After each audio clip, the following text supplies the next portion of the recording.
Vaya por favor conmigo otra vez al Evangelio de Lucas, capítulo 2, versículo 1 al 7. Lucas capítulo 2, versículo 1 al 7. ¿Sí?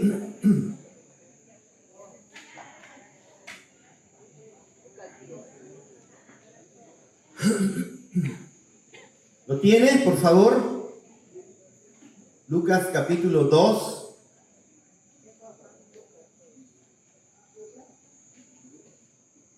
¿Ya está? Leemos juntos, por favor.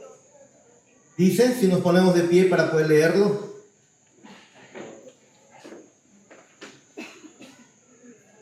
Aconteció en aquellos días que se promulgó un edicto de parte de Augusto César que todo el mundo fuese empadronado.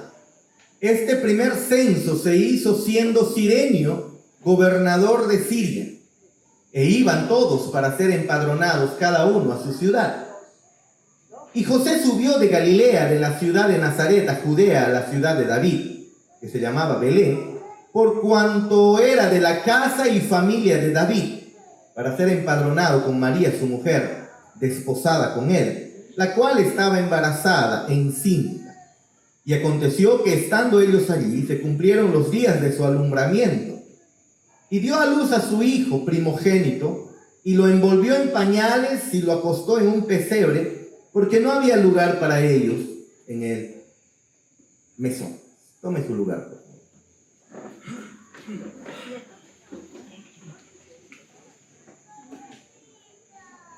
En la mañana hicimos la primera parte de esta enseñanza.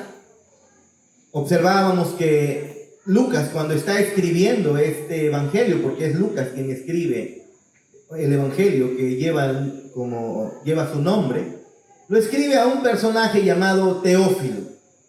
Se piensa que podría ser un seudónimo, como decíamos en la mañana. Algunos piensan que es una persona que efectivamente se llama Teófilo, pero es un amigo, alguien cercano. Después Lucas, entonces, de haber investigado, después de él haber estado investigando las cosas que ocurrieron en torno a lo que ocurrió con Jesús, su pasión, su vida, su muerte, su resurrección, él investigó de los testigos oculares, él investigó entre muchas personas, y entonces a él se le ocurre escribir este libro que se conoce como el Evangelio de Lucas. La segunda parte de este tratado sería entonces, lee el libro de Hechos, ¿no? El libro de Hechos. Pero Lucas está completamente emocionado aquí al escribirle a Teófilo. Muy, muy, muy emocionado. Emocionado a pesar de las circunstancias en las que está atravesando el pueblo de Israel. El pueblo de Israel en este momento no está brillando como el reino de Israel que era en los tiempos de David, cuando David fue rey unos 1000 años antes de este momento, ¿no? Hacía unos 1000 años antes aproximadamente, con el rey David, el reino de Israel llegó a su máximo esplendor.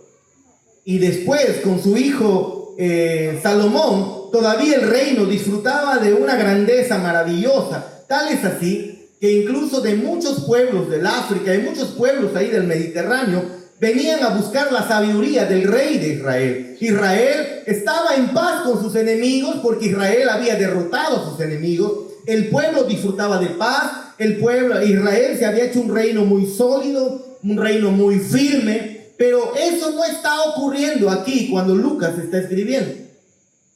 El imperio romano está en control. El imperio romano está sobre los israelitas en este momento. Y no solamente sobre los israelitas. Usted, si se acuerda un poco de historia universal, el imperio romano conquistó todo el Mediterráneo de ese tiempo. Toda una vasta zona, una zona muy grande. Conquistó muchas tierras en ese tiempo, y lo hizo a través del poderío militar que el imperio romano tenía. Ellos eran fieros. Nosotros vemos la armadura que usaban los romanos en películas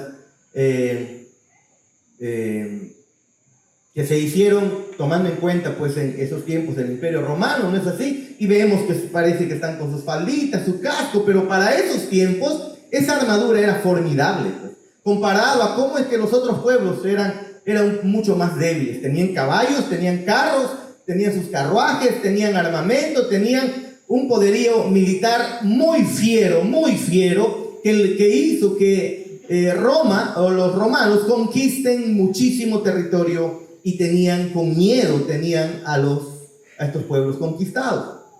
Pero como el emperador no podía estar en todo lugar, él encomendaba entonces a algunos otros gobernadores regionales, como por ejemplo, aquí se menciona uno, el gobernador Cirenio, el gobernador de Siria.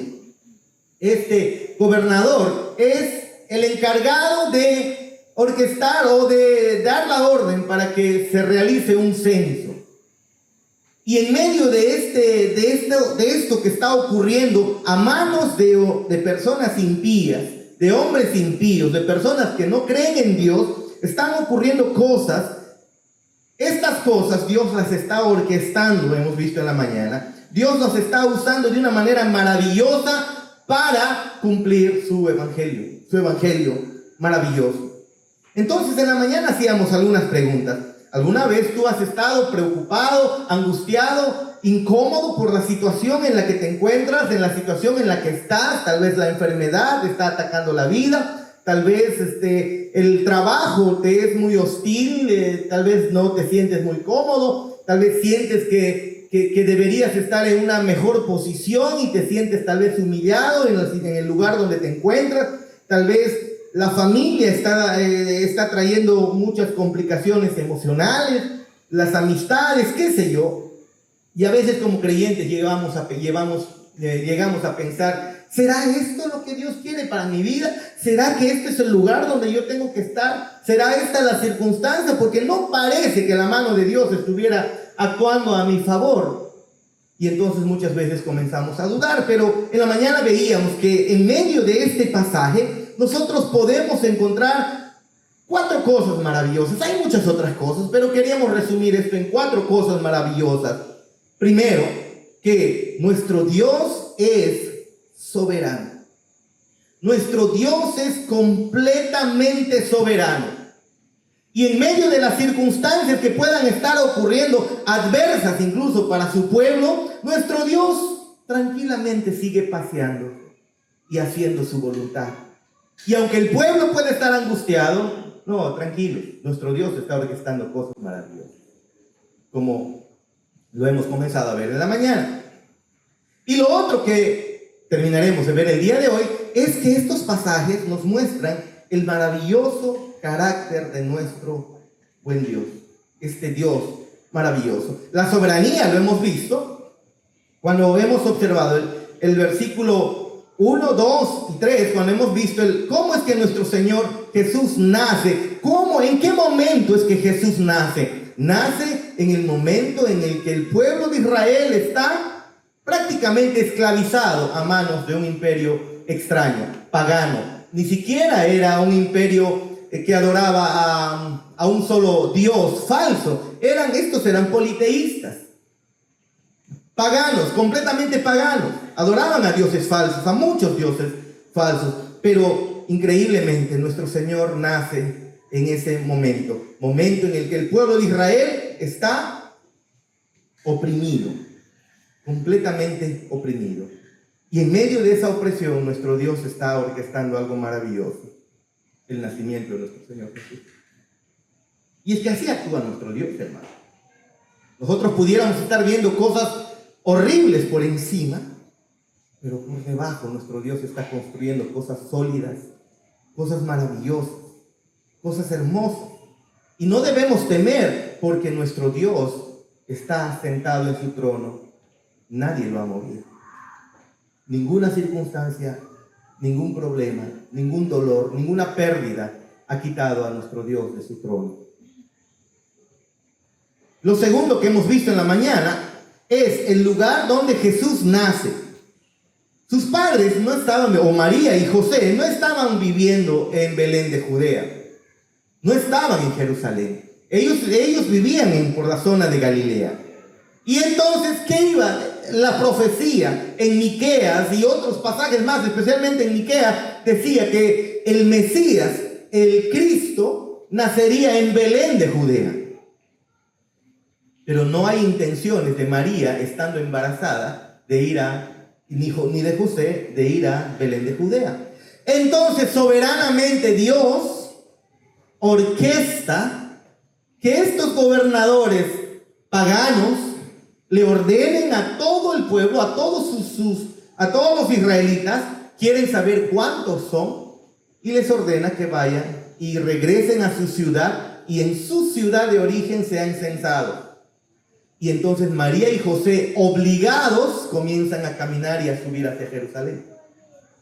Y mientras van a subir a Jerusalén, es donde ellos pasan por Belén de Judea. Y ahí María da a luz, cumpliéndose maravillosamente lo que Miqueas 6, capítulo 6, versículo 2, ya había anunciado. Siglos atrás se había anunciado que Jesús nacería en Belén de Judea. ¡Qué maravilloso, hermanos! Recuerden, ellos no tenían intenciones de ir a Belén de Judea. Pero nuestro Dios incluso está moviendo a reyes, a emperadores, a gobernadores paganos, y así ha sido a lo largo de la historia. Cada rey puesto, cada gobernante puesto en la historia de la humanidad, incluso que haya actuado de manera tiránica, malvada, al final de cuentas es nuestro Dios quien está detrás de ellos, poniendo y quitando reyes. Por eso las Escrituras dicen que a las autoridades se respeta, porque las autoridades son puestas por Dios. No, pastor, yo creo que a Dina Boluarte no la puso Dios. ¿Saben? Una de las cosas que la Biblia también nos enseña es que nosotros merecemos los líderes que tenemos. A veces cuestionamos a nuestros líderes y nos olvidamos que eso es lo que merecemos. Ese es el líder que merecemos. Pero el Señor nos ordena a obedecer, a respetar a nuestros líderes. Y en ese sentido a veces nos olvidamos y queremos nosotros, Dina, ¿no? Dina, que se vaya, Dina, que los Rolex, ¿no? Y lastimosamente caemos en ese afán, olvidándonos que al final es Dios quien ha puesto. Dios pone, Dios quita, soberanamente lo hace.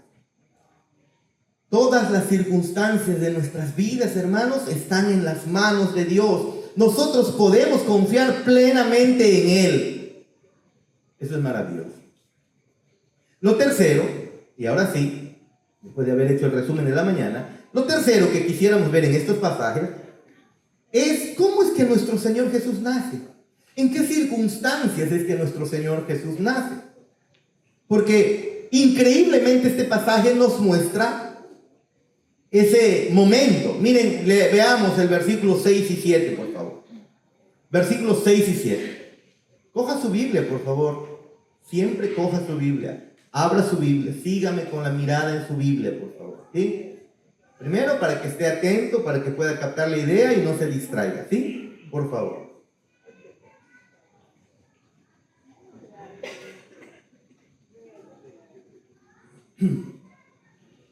Me acuerdo que cuando era adolescente, joven, siempre me gustaba ver los pasajes que el pastor predicaba. Y de repente hasta ni me acordaba la prédica, pero me ayudó a recordar los pasajes. Yo le recomiendo que siempre, por favor, use su Biblia, especialmente una Biblia física. Es mucho mejor una Biblia física. ¿Sí? 6, versículo 6. Y aconteció que estando ellos allí, se cumplieron los días de su alumbramiento. Y dio a luz a su hijo primogénito, y lo envolvió en pañales, y lo acostó en un pesebre, porque no había lugar para ellos en el mesón. Miren, hermanos, en estos pasajes, estos pasajes nos muestran una maravillosa ventana para ver el corazón mismísimo de nuestro Dios, de este Dios que nos ha creado y nos ha salvado. Porque esta descripción de la manera en cómo Jesús está naciendo, en el contexto en el que Jesús está naciendo, nos recuerda la grandeza del maravilloso amor de nuestro Dios hacia nosotros, y nos está mostrando el Evangelio. El Evangelio por todos lados se encuentra, mis amados hermanos, y esta no es la excepción. Podemos observar aquí como que abrimos una ventanita al corazón de nuestro Dios y podemos observar su carácter, podemos observar quién es Él, podemos observar de su gracia, de su condescendencia hacia nosotros en nuestro Salvador. Maravilloso. Miren ustedes, recordemos lo que éramos delante de Él. Nos hemos rebelado en contra de Él. Nosotros hemos elegido un pedazo de fruto, un trozo de fruto, en lugar de la comunión con Él, en lugar de la obediencia a Él y la comunión con Él. Hemos escogido un pedazo, un trozo de fruto. Satisfacer una necesidad lejos de la voluntad de Dios, eso hemos hecho. Hemos preferido adorarnos a nosotros mismos en vez de adorar al Dios del universo. Hemos preferido seguir nuestros propios sueños. Hemos preferido seguir nuestras propias ambiciones, ir tras nuestras ambiciones, en lugar de adorarle a Él. Eso es lo que hemos hecho todos, no solamente yo, lo hemos hecho absolutamente todos, no solamente Adán, tú y yo, todos hemos hecho esto. Lo hemos rechazado, lo hemos negado, lo hemos dejado. Y para rescatarnos, a pesar de lo que hemos hecho, para rescatarnos a nosotros, las mismas personas que lo rechazaron, las mismas personas que escupieron su rostro, Él prepara a su Hijo para que nazca, no en gloria, como debiera, ¿no? Como debiera al Rey del universo, como merece el Rey del universo. Nuestro Dios prepara a su Hijo para que nazca, no en gloria, sino para que nazca en humildad. No en un palacio donde vivía David, por ejemplo, lleno de oro y plata, sino en un comedero de animales inmundos, un pesebre, así como el que tenemos aquí. ¿Qué era el pesebre? Comedero de animales, comedero de ganado, ensuciado seguramente con excremento, olor a ganado. Y hoy debe saber bastante de eso, ¿no? A veces llega a casa, hermanos, y me recuerda a pesebre. Ya no huele a yoy, sino a pesebre huele. Y el Hijo de Dios no nace envuelto en lino, en seda, en prendas hermosas, como debiera ser al Hijo del Rey del universo. Sino está envuelto en telas que han sido despojadas de algún lugar, quitadas de alrededor tal vez, para poder tenerlo caliente, y lo envolvieron como si fuera un campesino. Miren ustedes, yo les dije, estos textos nos muestran como una ventana que nos muestra el carácter de nuestro Dios, la condescendencia de nuestro Dios para con nosotros. No vino en pompa, no vino en gloria, vino humilde. En otras palabras, lo que estamos viendo en este pasaje es al mismísimo Dios humillándose a sí mismo en la humillación de su Hijo por amor a nosotros.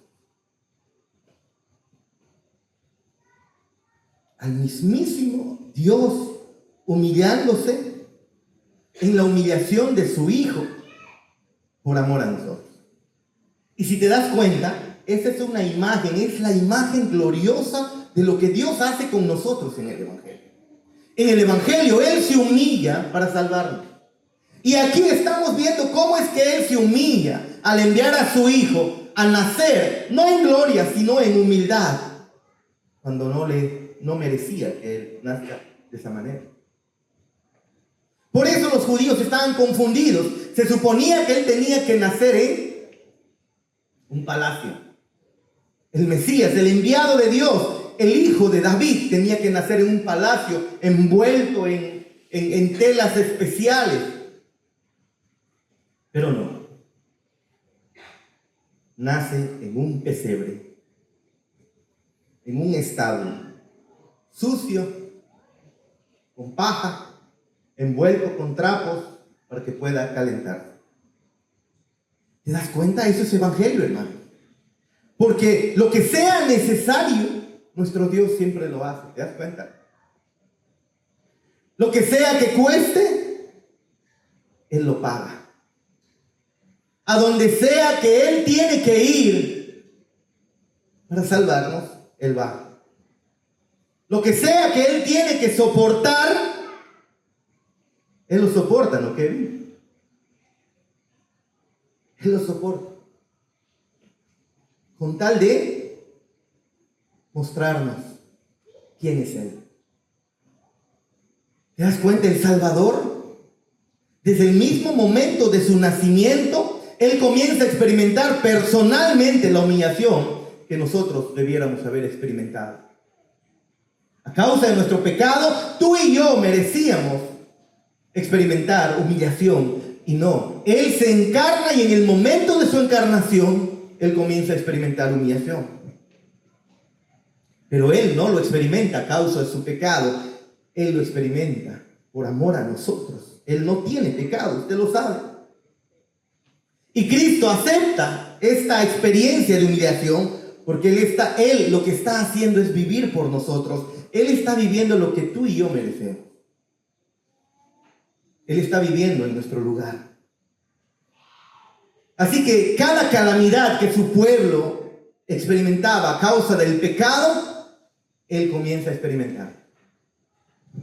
Cada decepción que su pueblo experimenta a causa del pecado, Él, nuestro Cristo, lo experimenta. Por eso nos dice que no tenemos un sumo sacerdote que no se compadece con nosotros, sino más bien uno que se compadece en todo, porque fue tentado en todo y nos entiende. Cada rechazo que Él experimentó, Él estaba cargando lo que a ti y a mí nos tocaba. Él acepta las consecuencias que merecemos por el pecado y Él vive en la humillación toda su vida. Vivió en humillación, hermanos. Usted puede decir, no, la humillación comenzó cuando lo apresaron y comenzaron ahí a bofetearlo y a desnudarlo. No. La humillación comienza en el momento en el que Él se encarna, siendo el glorioso Hijo de Dios, unigénito Hijo de Dios, la segunda persona en la Trinidad del mismísimo Dios, creador del universo, tomando forma de hombre. Los ángeles seguramente veían ahí, contemplando, ¡wow! ¿Qué es esto? Dios tomando forma de hombre, viniendo a habitar una micela en el universo llamado Tierra. Un pedacito, un puntito diminuto en el universo llamado Tierra. Él se humilla, y se humilla hasta la muerte.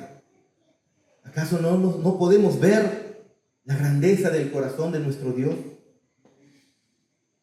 Humillándose desde el inicio. Ahora, eso es algo que a ti y a mí no nos gusta, ¿no? Humillarnos. ¿A mí quién me va a humillar? ¿Qué se ha creído eso? Pero el Dios del universo, quien no merecía ser humillado, se humilló. Eso es el Evangelio. Y lo vemos claramente expuesto aquí. ¿Se dan cuenta? Podemos ver en todo su esplendor el carácter de la humildad de nuestro Dios. El Dios del universo humillándose. ¡Wow! Y cuando alguien levanta algo en contra de nosotros y nos dice algo que no nos gusta, me las vas a pagar. Conmigo nadie se mete.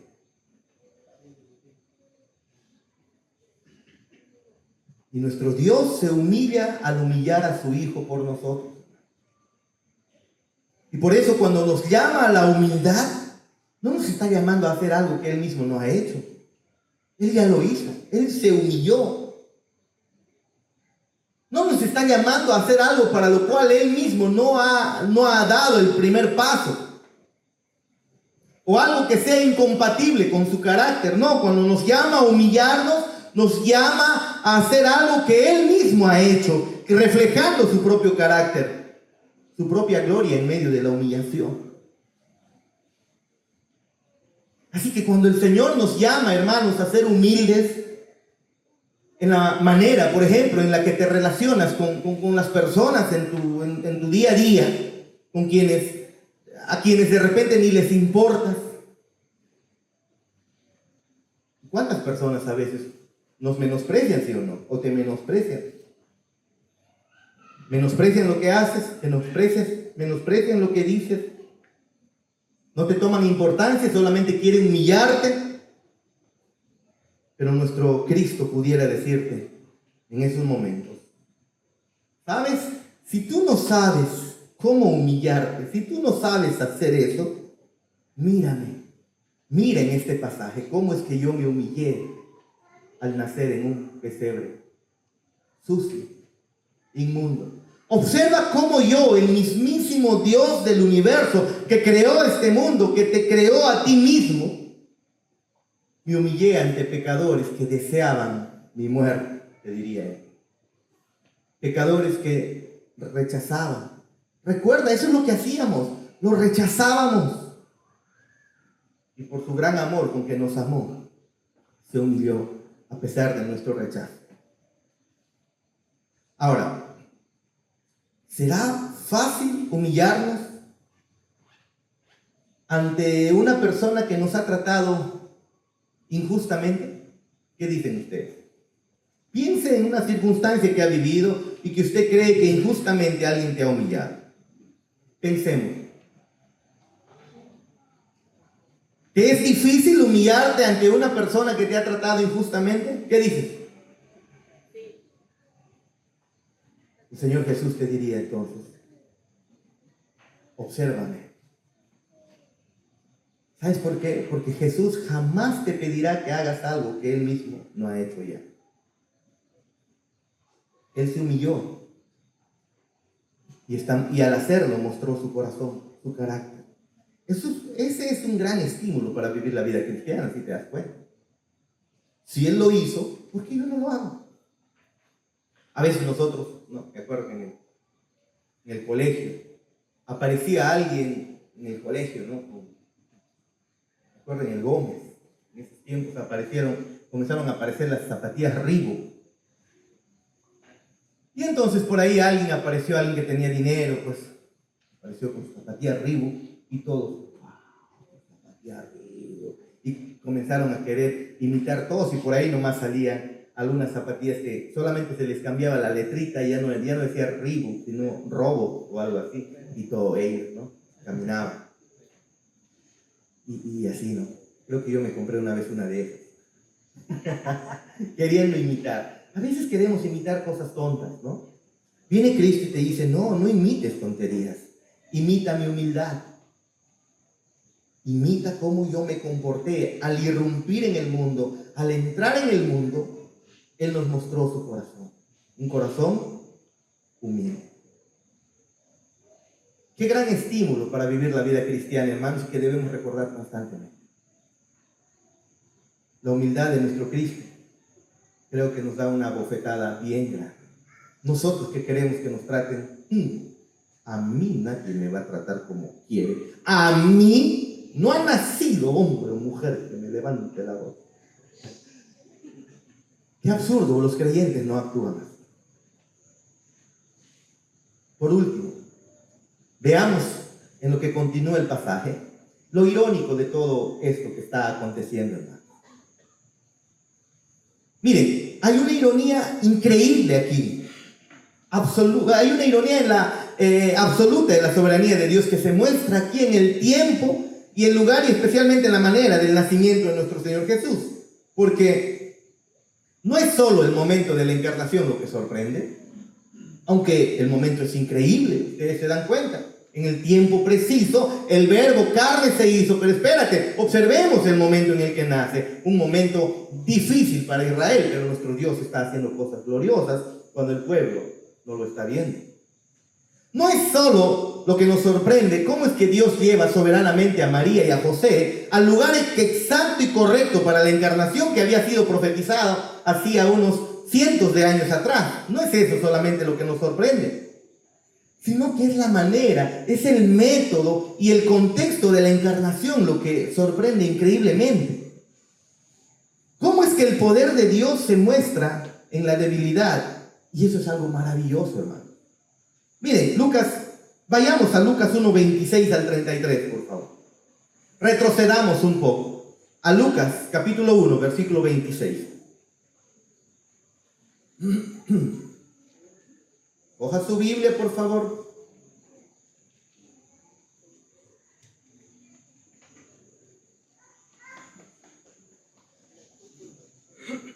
Lucas capítulo 1, versículo 26 al 33. Al sexto mes, el ángel Gabriel fue enviado por Dios. Esto es antes, vean ustedes, antes del texto que acabamos de leer, ¿no? Al sexto mes, el ángel Gabriel fue enviado por Dios a una ciudad de Galilea llamada Nazaret, a una virgen desposada con un varón que se llamaba José, de la casa de David. Y el nombre de la virgen era, ¿qué dice? El nombre de la virgen era María. Y entrando el ángel en donde ella estaba, dijo: Salve muy favorecida, el Señor es contigo, bendita tú entre las mujeres. Mas ella, cuando le vio, se turbó por sus palabras y pensaba: ¿qué salutación sería esta? Entonces el ángel le dijo: María, escucha por favor, no temas, porque has hallado gracia delante de Dios. Por favor, subraya esto. Y ahora concebirás en tu vientre y darás a luz un hijo y llamarás su nombre Jesús. Este será grande y será llamado Hijo del Altísimo. Y el Señor Dios le dará el trono de David su padre. Y reinará sobre la casa de Jacob para siempre, y su reino no tendrá fin. Miren, hermanos, un ángel maravillosamente se le presenta a María y le dice: no temas, María, has hallado gracia delante de Dios.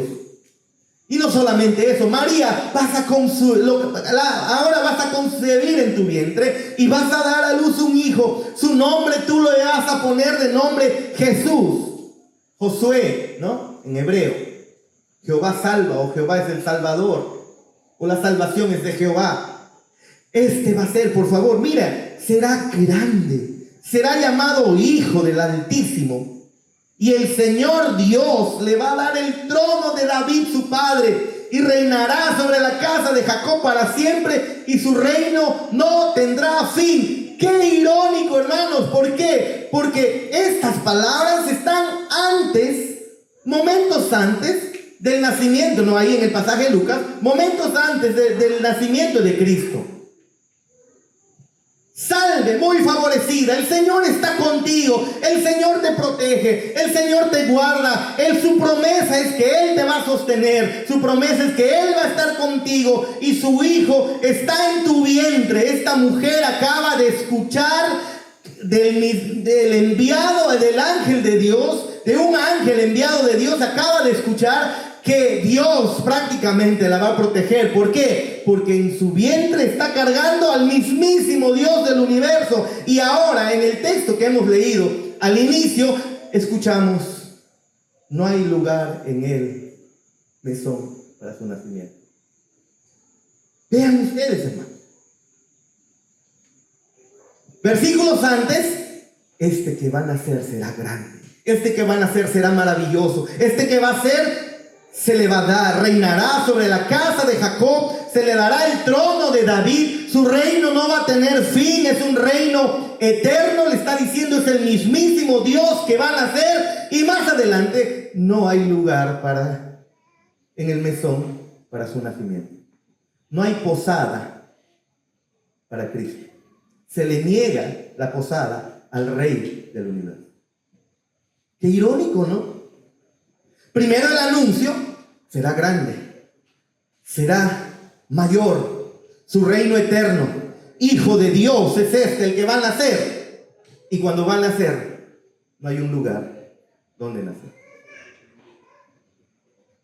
¿Te das cuenta la ironía? Si te das cuenta, Cuando a María le dicen, no hay lugar en el mesón, al fondo, ahí, en el establo, ahí puedes estar. Eso no va de la mano con salve muy favorecida. No va de la mano, hermano. No va de la mano. Esto de salve muy favorecida, tu hijo será grande, no va de la mano con, señora, lo siento, no hay habitación para ti, pero al fondo hay un establo sucio, cochino, maloliente, con un poco de paja, limpia un poco el comedero, ahí puedes dar a luz. No va de la mano, si te das cuenta. ¿Lo ves?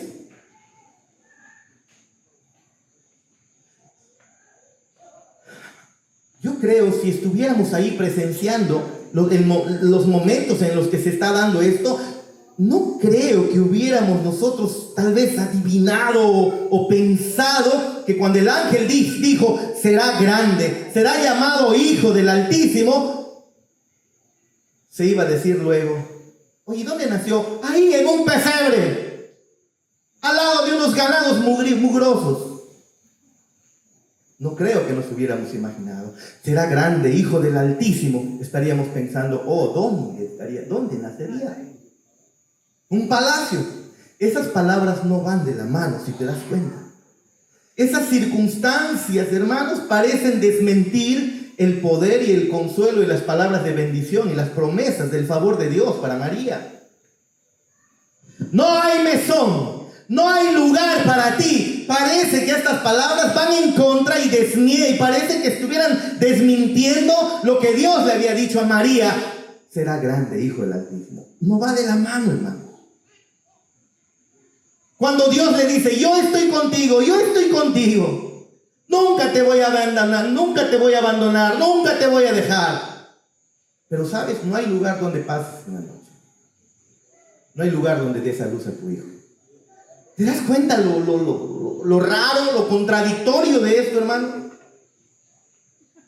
Será llamado Hijo del Altísimo, pero ponlo ahí al lado de la paja, juntamente con los burros, caballos y bueyes y corderos. Quiero, por favor, que puedas observar eso. Parece que no hay una correspondencia.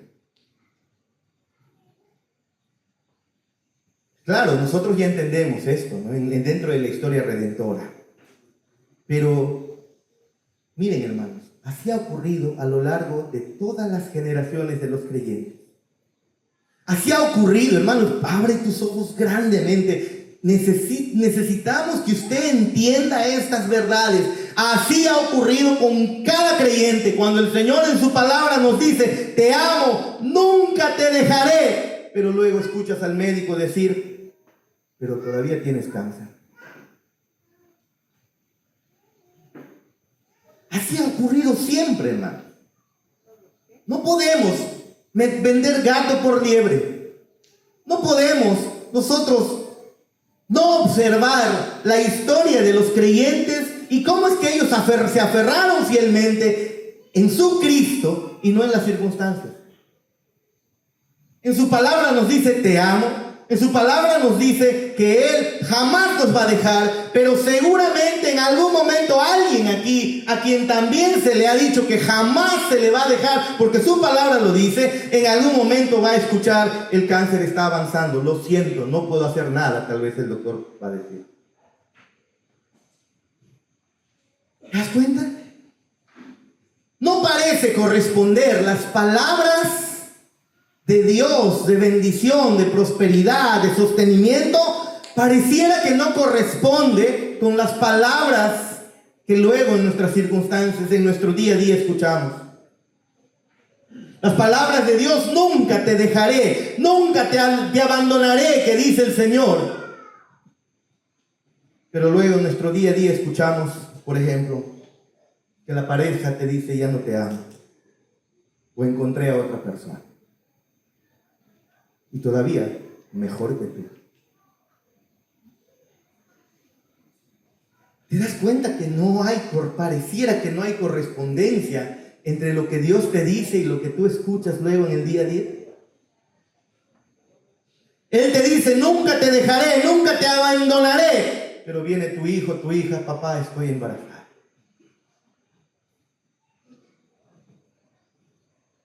Nunca te dejaré, nunca te abandonaré. Pero viene luego tu hija y te dice, mamá, te odio, no quiero verte, no quiero volver a verte. Quiero que te mueras. El Señor, escuchamos en su palabra que Él nos dice, nunca te abandonaré, nunca te dejaré. Y luego escuchas que te llaman y te dicen, Señora, tu hijo acaba de fallecer. ¿No parece que hay correspondencia entre lo que Dios desea para nosotros y lo que luego escuchamos en el día a día? ¿Te das cuenta? Pareciera que las circunstancias niegan la bendición y la promesa, ¿no? ¿Has estado en ese lugar? ¿Has estado ahí? Y cuando llegan esas circunstancias, tal vez quisieras escucharle al Señor decir que va a enviar un ángel para que viniera y te dijera que te ama, que Dios te ama, que Dios te va a proteger, que tu generación será contada por miles, que Él nunca te va a abandonar, que no, Él nunca te va a dejar. Tal vez quisieras escuchar un ángel que te diga eso. Déjame decirte, María lo escuchó y aún así sus circunstancias se pusieron difíciles.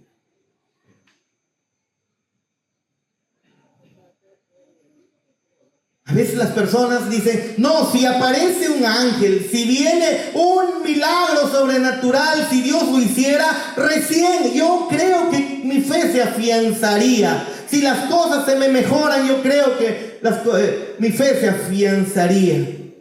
¿Eso estás esperando en tu vida? No, déjame decirte, ese no ha sido el caminar de los creyentes en el pasado. Aquí encontramos a la mismísima María que escuchó que el niño que nacerá será llamado Emmanuel, Dios con nosotros, que su reino será eterno y luego no hay lugar donde nacer.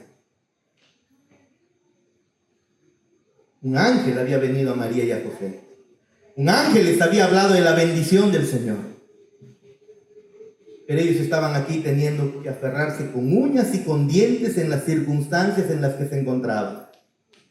Y ese es el caminar de todo creyente. Si es que realmente eres creyente, tú te aferras en sus promesas a pesar de las circunstancias adversas.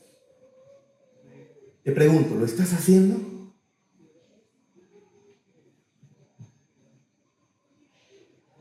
Y estoy seguro que muchos piensan que sus circunstancias demuestran que las promesas de Dios no pueden ser ciertas. Déjame decirte, si estás pensando así, has creído completamente equivocado. Has creído de manera equivocada. No puedes observar tus circunstancias, no puedes observar el rechazo de las personas, no puedes observar la enfermedad, no puedes observar tu economía, no puedes observar tu estado académico, económico, social, no puedes observar eso. Y si crees que no está bien, ver ello y decir, no, yo creo que Dios no está cumpliendo sus promesas en mi vida. No. María escuchó la voz del mismísimo ángel enviado por Dios que le dijo que su hijo sería el rey de Israel, cuyo reinado sería eterno. Acto siguiente, no había lugar donde nacer. Ninguna posada lo recibió. Una vez más te digo, muchos de nosotros escuchamos en la palabra de Dios que dice Dios, nunca te dejaré, nunca te abandonaré, pero todavía escucharemos a los médicos decir, tienes cáncer y estás en etapa final. Yo te pregunto, ¿qué vas a hacer en ese momento? Porque no estamos lejos de eso. Las mutaciones en nuestro cuerpo ocurren constantemente. En nuestros cuerpos están ocurriendo mutaciones constantemente. Y el cáncer no es otra cosa más que células que han mutado, que luego se han convertido en células cancerosas. Pero comenzó con una mutación. Eso está ocurriendo en nuestro cuerpo. ¿Qué va a ocurrir después que has visto, nunca te abandonaré, nunca te dejaré? Y luego cuando escuchas al médico que te dice, tienes cáncer avanzado, no hay nada que hacer. ¿Qué vas a hacer? ¿Vas a creer que Dios no falló en sus promesas? Pues déjame decirte que María no lo hizo. Y los creyentes verdaderos no lo hacen. Los creyentes verdaderos no miran sus circunstancias para decir si Dios es bueno o malo. Los creyentes verdaderos miran cómo es que Dios envió a su Hijo a morir por nosotros y entienden que Dios ya mostró su verdadero amor por nosotros. Si has pensado que las circunstancias niegan las promesas de Dios, déjame decirte que 2000 años antes de que ese pensamiento entrara en tu cabeza, Dios ya le había mostrado a los creyentes que no desearían las circunstancias de sus vidas, ni siquiera a su peor enemigo. Ya les había demostrado eso. Y esas circunstancias no desmintieron la verdad y el poder de su promesa. Aunque el mundo se conmueva, aunque el mundo se remueva, nuestro Dios sigue firme, fiel con sus promesas que nunca fallan.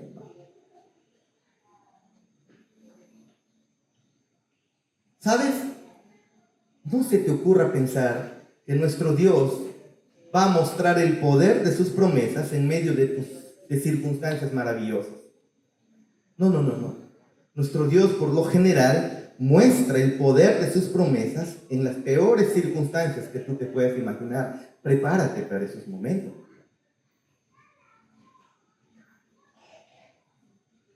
Nunca te abandonaré, nunca te dejaré. Y tu pareja te dice, ya no te quiero. ¿Qué vas a hacer? ¿Dejar de confiar en Dios? El creyente no hace eso. Tal vez algunos piensan que las circunstancias pueden arruinar tu vida. No es así. No es así. Las circunstancias para el creyente no tienen el poder de arruinar nuestras vidas. Algunos piensan así y están completamente equivocados. Las circunstancias no hacen eso para los creyentes. Lo único que puede arruinar nuestras vidas es la forma en cómo tú respondes a las circunstancias. Porque en este pasaje que acabamos de leer, Dios nos está diciendo que no hay ninguna circunstancia en la que su poder no pueda ser mostrado. En medio de la adversidad, en medio de la escasez de María, el poder de Dios continuaba operando, soberanamente trayéndonos a su Salvador en medio de la humillación. No hay circunstancias en las que las promesas de Dios sean superadas. Prepárate. Y el Señor nos dice en su palabra, confía en mí, créeme. Aunque el cáncer avance, aunque la economía se debilite, cree en mí, no te desesperes declarando sanidad. Declaro deudas canceladas en mi vida. En estos tiempos van a venir los decretos de fin de año de las iglesias. Bueno, no es decreto, no son horóscopos cristianos. Decretos de inicio de año. No es necesario que hagamos eso. El año pasado decíamos, el primer mensaje del año, comenzamos el año como ganadores, ¿no? ¿Sí te acuerdas? Comenzamos el año bien, ¿no, Anthony? ¿Te acuerdas? Con nuestros pecados perdonados. Así que lo que venga, tribulación, angustia, muerte, destrucción, no importa, estamos bien. Cuando el creyente está poniendo sus esperanzas en que las circunstancias mejoren, nos estamos dando cuenta que ese creyente está dejando de observar las escrituras y las verdades de Dios. Si es que es creyente, el Señor lo volverá a su camino. La otra opción es que no sea creyente, porque si está mirando constantemente sus circunstancias para ver el amor de Dios, lo más probable es que no sea creyente. No hay ninguna circunstancia en la que las promesas de Dios sean superadas, hermano. Así que cuando el ¿por qué, Señor? Y ella, tu vida, esté dando la vuelta a tu cabeza, porque generalmente esto se nos ocurre hacer. Señor, ¿por qué a mí? ¿Por qué yo? A ese por qué añade esto mejor. Señor, ¿cómo puedo glorificarte en medio de esto? Si es posible, apúntalo. En vez de estar gastando tu mente, Señor, ¿por qué a mí? Señor, ¿por qué me ha pasado esto a mí? En vez de estar gastando tu mente, y angustiándote en ello, haz esta pregunta: Señor, ¿cómo puedo glorificarte a través de esta circunstancia? Señor, yo no sé lo que tú estás haciendo. No sé lo que estás haciendo.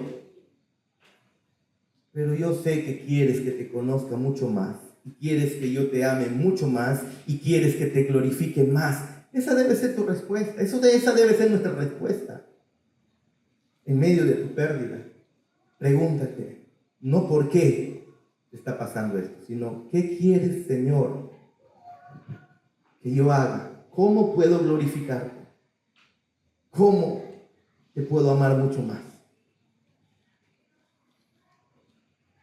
En medio de las injusticias que te estén haciendo, en medio tal vez de pudieras estar siendo víctima, en vez de hacerte la víctima, incluso siendo víctima, mejor pregúntate: Señor, están haciendo injusticia conmigo, ¿cómo puedo glorificarte a través de esta injusticia que están haciendo en contra mío? Eso es lo que hacen los creyentes, hermano. Mejor pregúntate, seas inocente o culpable, pregúntate: Señor, ¿puedes mostrarme en estos momentos mi pecado aún mucho más? Seas culpable o inocente de la acusación, seas culpable o inocente de cualquier cosa, pregúntate: ¿qué pecado puedes dejar para parecerte más a Cristo? En esos momentos difíciles, hermanos, que nos va a tocar pasar a todos, necesitamos recordar que esas necesidades y angustias son orquestadas por Dios. ¿Para qué? Para glorificarlo. Y que como parte de su misericordia y su fidelidad, Él nos aflige. ¿Se acuerdan ese salmo? Él nos aflige como parte de su misericordia y su fidelidad. Así que ora en ese momento y dice: Señor, ahora entiendo que quieres que yo conozca más acerca de mi dependencia de ti. Sé que quieres que conozca más quién eres tú, que profundice mucho más en tu evangelio. Quieres que conozca mucho más quién soy yo en mi pecado, y quieres mostrarme mucho más tu misericordia para yo mostrarlo a los demás. En vez de estar quejándote: ¿por qué a mí? ¿Por qué a mí? ¿Por qué a mí? Observa qué pecado debes corregir mejor. Muéstrame, Señor, mi pecado. Es la oración que debemos hacer en medio de nuestras angustias. Y no quedarnos ahí. Al final de cuentas, decirle: Señor, muéstrame a mi Salvador. Padre, muéstrame a Cristo. Muéstrame a Él. Muéstrame tu salvación. Muéstrame, Padre, tu evangelio de la gracia. Que a través de mi circunstancia yo pueda ver mi necesidad de ti. Señor, yo no sé qué más estás haciendo con mi vida. No sé, tal vez nunca lo voy a saber, pero muéstrame mi dependencia. Muéstrame que sin ti estoy perdido. Muéstrame que en tus brazos estoy seguro. Muéstrame que tú eres el sabio y yo no.